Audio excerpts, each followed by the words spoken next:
Welcome to the best gambling show on the internet. This is the home of the money pick. Make sure you hit the like button. Make sure you subscribe. Divisional round upsets to back. This is the home of the upset.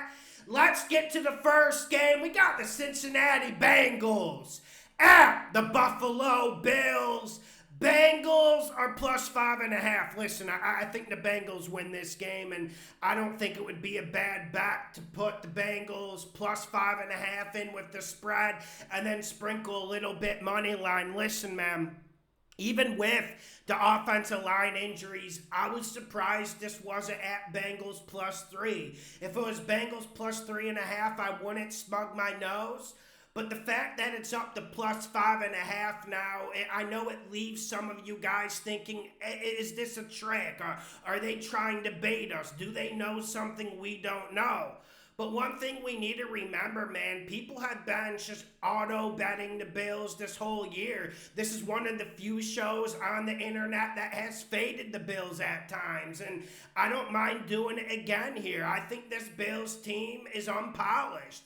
I don't think they do the little things in football games, and I also think people supremely overrate their talent. So let's get to the matchups of this game. Of course, let's start with this Bengals offensive line. La'el Collins, he will not play, but we already knew that going into the playoffs. Jonah Williams got off crutches yesterday, the good left tackle, and Kappa looks like he's making progress at right guard.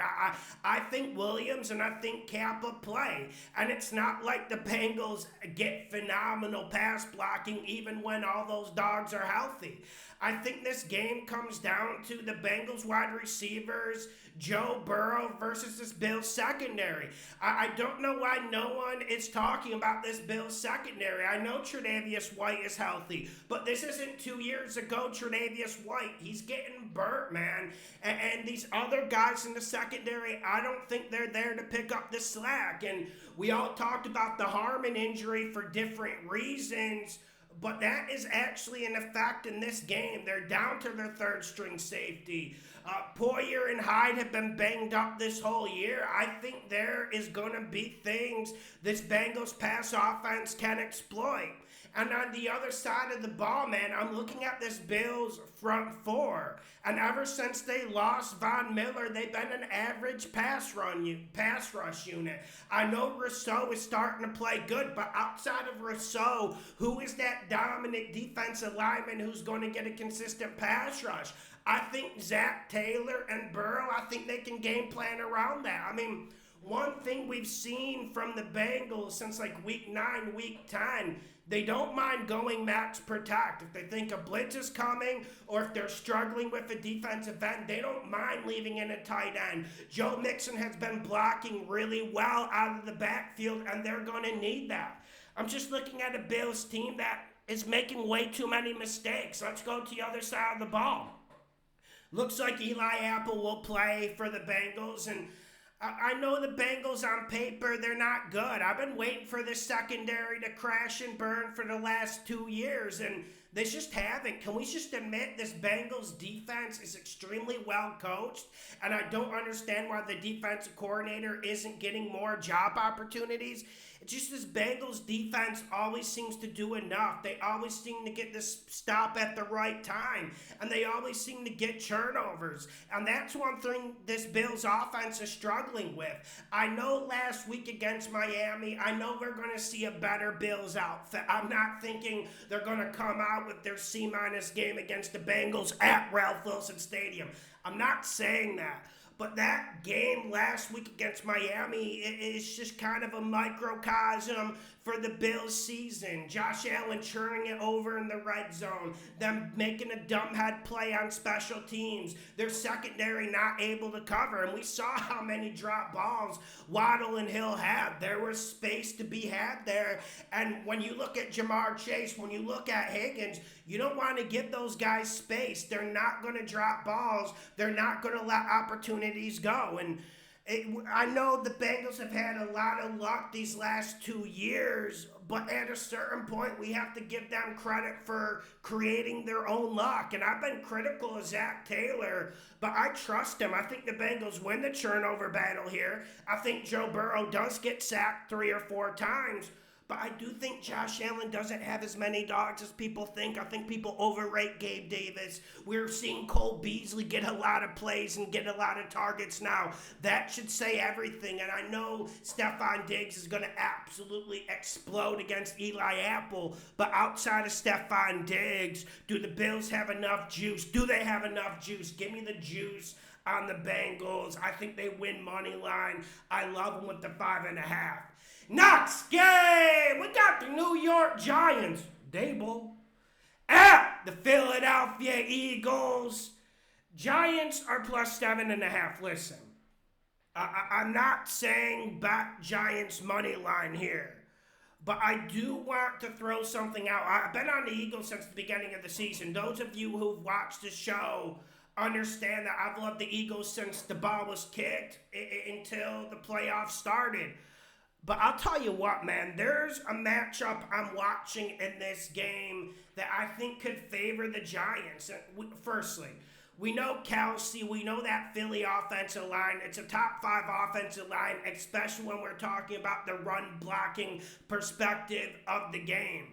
But I'm looking at Lawrence, I'm looking at Leonard Williams for the Giants. I think they can clog that middle. I think they can make this Eagles offense ask a few questions. And we know the Eagles are at their most comfortable level when they're smashing you up the middle, play action with Hurts. Then Hurts does a read option for 15 to 20 yards. Then rinse, repeat. They keep pounding you and you tire out in the game. Kind of like a boxing match. But I think the Giants will have something in store here. I think they'll be able to stop this run.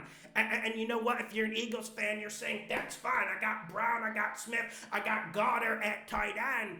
But my issue has been one of my favorite players in this league, Hurts.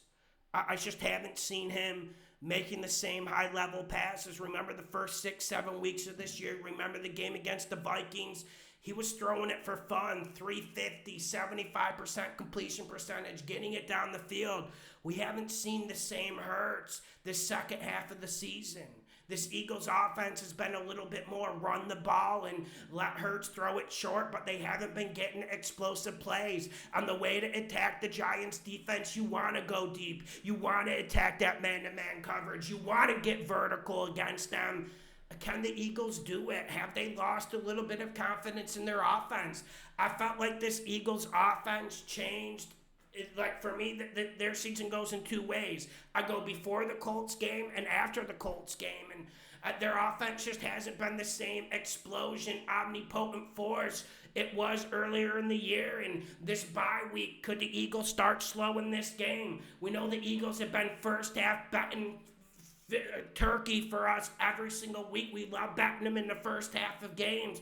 But do the Eagles start a little bit slow here? Do they have a little bit of rust? The Giants got absolutely nothing to lose in this game. Who thought the fucking Giants would be divisional round going into the Eagles with a chance to go to the NFC damn championship? Who would have thought that? I certainly wouldn't. And I'm not high on the Giants.